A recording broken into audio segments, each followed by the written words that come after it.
All for your winner by unanimous decision, Lerone, the Miracle Murphy! Dude ran for 25 minutes and then said it was light work. Edwards 2.0 for real. Bro is beyond boring. I just lost the house. Switching your stances proactively. If your opponent is known for one-punch KO power, a good way to confuse them is to proactively switch stances. Only if you are proficient like Lerone was. No, I'm not talking about just switch to southpaw, or if you're southpaw, just switch to orthodox. I'm talking about actually switching your stances a lot. Throughout the round, in between combos, and in between backing up during defense. When switching close stance to open stance and vice versa, the pocket size changes, the other side of the fighter is more dangerous, and the ideal footwork position changes. There's many more, but you get the gist of it. Josh Emmett will get confused on which hand to watch out for if Lerone is switching stances all the time. Defense, footwork and movement, and Emmett tries. Left kicks. For an overhand merchant like Josh Emmett, it's pretty obvious what your main priority is. Don't get knocked out by the overhand. So an effective method is don't make Josh Emmett want to throw the overhand.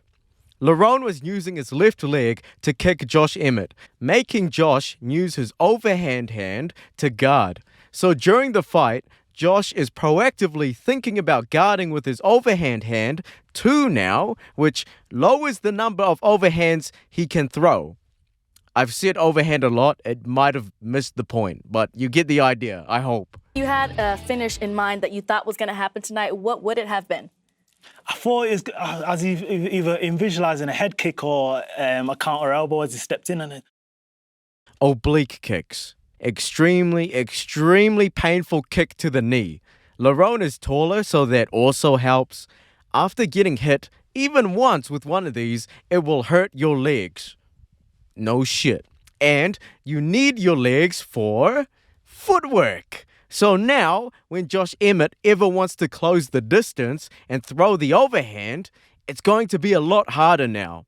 He needs to endure the pain of planting his foot because, he just got his knee hyperextended, and he will also be slower to enter the pocket, as well as enduring the pain to, dash into the pocket, making Lerone being able to react in time for any overhands coming now. Elbows. Very effective for short range. Just one needs to land for Josh to get scared to throw combinations. Footwork. The strongest fighter will be kinda predictable. You won't be scared of his leg kicks compared to his, overhand or any sort of other punches. So your footwork can easily be tailored to be disadvantaged for boxers such as Josh Emmett.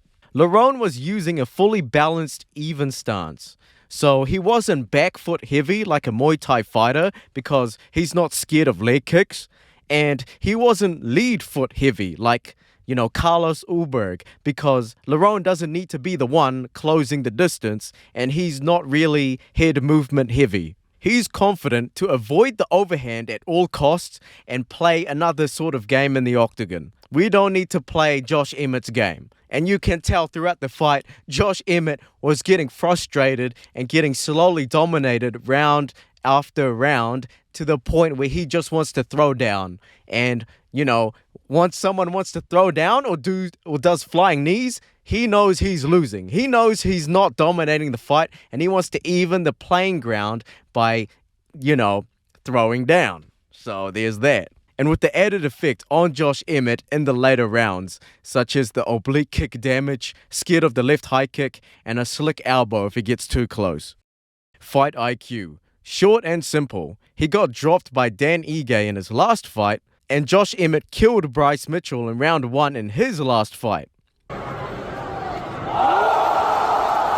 It was pretty obvious Lerone was going to have at least 5 backup game plans to avoid getting chinned, which was, I think, 5 entries in this video too, so that kind of worked out. Lerone even rocked Josh in the 5th round at the 1 minute mark, but decided to ride the wave, dominating the fight, instead of capitalizing on the rock. which is good fight IQ. Again, a lot of people bet on Josh Emmett by KO because it was such a good deal. You would have doubled and nearly tripled your money if you bet on Josh Emmett via KO. But I just know in an alternate reality, Lerone is going to get a lot of hate also for having bad fight IQ if he actually decided to trade with Josh Emmett in the last moments of the fight because, maybe he wanted to make sure the fans have an exciting fight. I don't know. In this situation, if you're Lerone Murphy, it's going to be a lose-lose situation. You can't make the fans happy with this fight. Obviously, if you want to win. But yeah, I'm trying to see the good things out of this card. Make sure to like and subscribe for more content.